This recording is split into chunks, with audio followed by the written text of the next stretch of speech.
Sudan condemns Uganda over meeting with RSF leader amid new U.S. sanctions.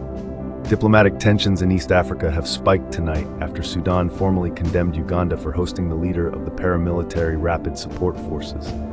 The move comes just one day after the United States slapped fresh sanctions on RSF commanders over horrific atrocities in Darfur. Khartoum has labeled a high-profile meeting in Entebbe as a hostile act. The Sudanese government is furious that Ugandan President Yoweri Museveni hosted Hamdan Dagalo, the leader of the RSF, at State House yesterday. In a sharp statement, Sudan called the visit unacceptable, warning it violates diplomatic norms and threatens fragile peace efforts. They have promised to take all necessary diplomatic measures in response. President Museveni, who was appointed by the African Union to mediate between Sudan's army and the RSF, defended the meeting.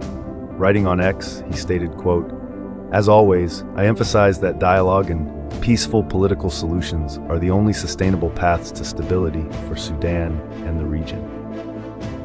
It's worth noting that Museveni has previously hosted Dagalo's rival, General Fattah al-Burhan, positioning himself as a neutral broker in a conflict that has now raged for nearly 3 years.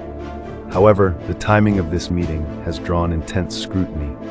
It took place only 24 hours after the U.S. Treasury Department announced severe new sanctions against 3 RSF commanders.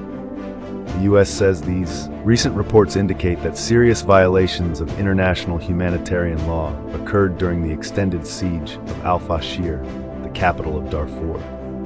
Following the change in control of the city last October, international observers and the United States Treasury have expressed deep concern over allegations of widespread harm to civilians, including reports of ethnically motivated attacks and the displacement of over 100,000 people.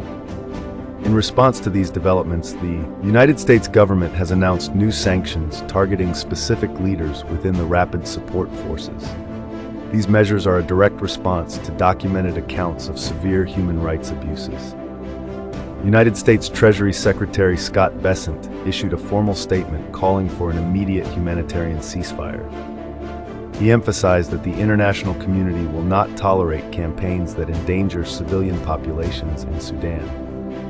As diplomatic discussions continue between Sudan and neighboring nations, and with the African Union advocating for dialogue, the humanitarian situation in the region remains critical.